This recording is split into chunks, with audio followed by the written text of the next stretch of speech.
maad karataay waxaad maanta halkan idinku bari doonaa shaqadiisa rasmiga iyo waxa uu qaban jiray iyo waxa uu ka soo shaqeeyaba intuusan noqon al-shabaab. waxaan jeclahay haddii aad nagu cusub tahay janaalkiina subscribe saartid oo markaasi nagu soo biirtid. waxaan maanta halkan idinku bari doonaa mid ka mid ah hogaamiyaha ugu awooda badan iyo midka ugu khatarta badan ururka al-shabaab. wuu magacyo badan yahay laakiin ka rasmiga waa cabdiraxmaan maxamed warsame. wuxuu caan ku yahay magaca maad karataay sida ay shaacisay dowladda Mareykanka. al rumaysnay inuu ku dhashay magaalada Xardheer ee gobolka Mudug. wuxuu dhashay intuu u dhaxeysay sanadihii 1958 ilaa 60. waa ku-xigeenka ururka al-shabaab waxaana la sheegay inay hoos tagaan qaybta awoodda badan ee sirdoonka kooxdan amniyaadka loo yaqaano iyo xitaa qaybo ka mid ah maamulka dhaqaalaha kooxdani Mareykanka.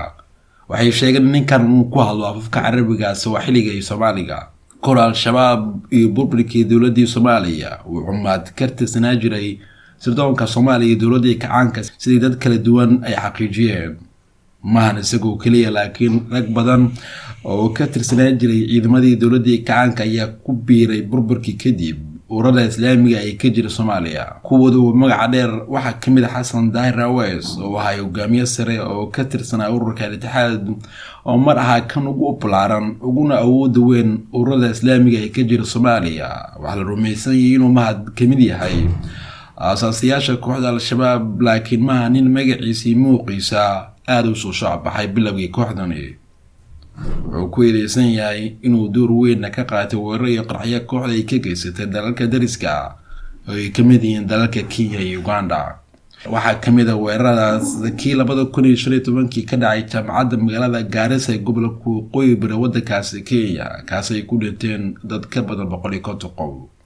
kadib weerarka jaamacadda Garissa dowladda Mareykanka ayaa dul dhigtay $5 milyan madaxa karataay.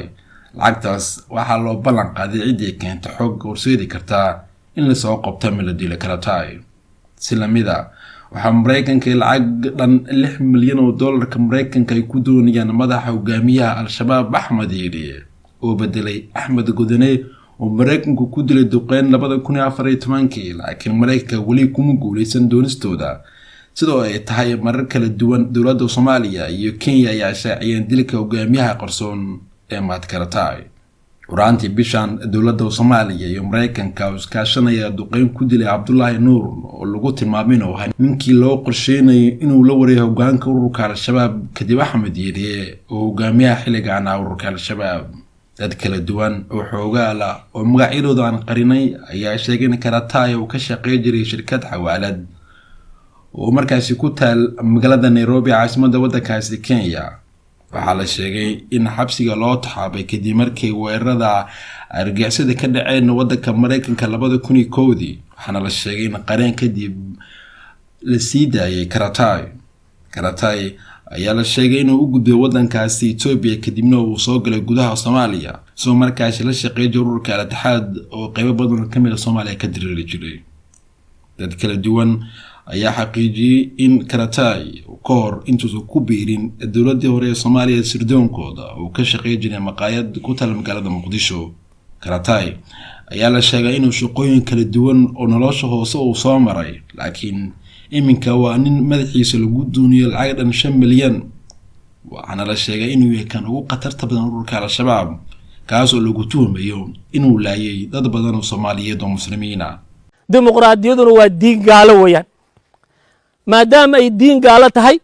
waxaa nagu waajib ah inaan awooddeena isu geyno inaan ka hortagno diidno cid kasta oo dimuqraadiyad wadatana waxaan Ilaahay subxaanahu wa ta'aala maanta u markhaati gashanaynaa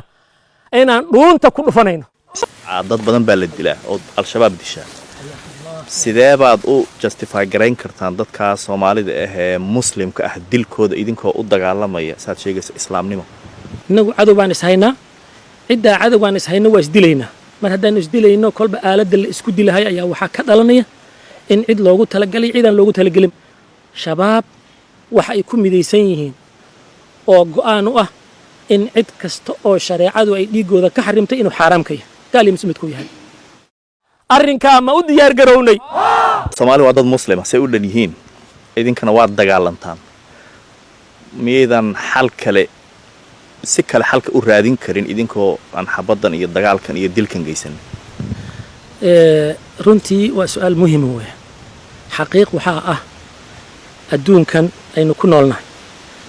cid maantay mabda'eedii iyo nidaamkeedii iyo maamulkeedii nabadgelyo ku keensta aslan ma jirto macnaha meesha ka socdana waxa weeyaan xaqiiqan macno la fahmi kara wey meeshan waxaa ka socda duulaan dadkii diintoodii lagu soo qaaday laakiin dad muslimiin isdilahaya meesha kama jira islaanta miskiinta ee heshaha ku gadanaysa bannaanka oo kaleeta bannaanka taxaaqaysa kuwa waddada iska socda ee aan siyaasad shaqaba ku lahayn maxay ku dhimanayaan qofkaani marka qasad kuma dhimanin laakiin dagaal meel uu ka dhacay way adag tahay in la yidhaahdo aaladii la isticmaalahayay ayay dadkani ka badbaadi karaan way adag tahay waxaad demokrasiga u diidantihiin way iska fududahay demokrasigu waxa weeye waa diin gaalo wa annaga mabda'eenna iyo waxaan ku abtirsanaynaa noo diidahay annaga maadaama ana dad muslimiina muslim iyo dimuqraadiyad meel ma wada galaan dimuqraadiyad waxa weeyaan xukunkan iyagaa iskale shacabka iskale annagana waxaan aaminsannahay in alxukmu ilaa lilah ma isleedihiin idinku sida daliibaan baad soomaaliya qabsanaysaan rajaba idinku jirta ah inaad soomaaliya qabsataan guud ahaanba waa waxa aan higsanayna weeyaan inaan insha allahu tacaala aan soomaaliya inaan qabsanno waan higsanaynaa insha allahu tacaala ma isku dayaysaan inaad wada hadal la gashaan dawladda annagu sideedaba nimankan dawlad kama aaminsanin cumuumanna waxa weeyaan cid kasta oo shareecada ilaahay noo diiday inaan la hadalno la hadli mayno ciddii ilaahay shareecadiisa noo banaysa la hadalna waa la hadli doonaa insha allah waqtigeeda ugumana raadino macnaha inayna ammaanaan keliya waa jirkanaga almuslimu akhulmuslim hay-adahoo kale waxay dhahaan dadkan masaakiinta inaan caawinno waan jeclaan lahaan laakiin xarakadu nooma ogola maxaad ugu diidaysaan inay dadkan masaakiinta caawiyaan ee tabarta daran oo kale hadalladaas afka ayay ka yidhaahdaan laakiin tusaalaha dhulka waddankan in badan bay joogeen wax aathaar ay uga tageen ma laha burbur iyo damaar iyo baabi'in iyo isku dir iyo waxa weeye tansiir iyo dhibaateen unbay dad dalka uga tageen raashinkan maxaa la idiin siyaad malaynaysa ama laaluush tahay xoogaa isle ma laaluush maaha laaluush ma ahayne niya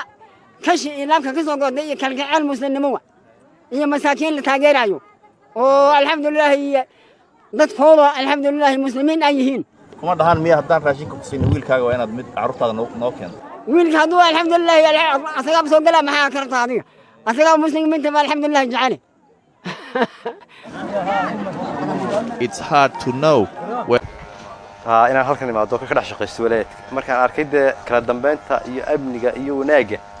markaan arkay oo dadkooda siman yihiin oo ku xadgudbaysa aan jirin oo cid dhacaysa jirin oo cid tuugaanu jirin kadib waxaan ku wareegay dumarkana iyo ragga ay isdhex fadhiisaneen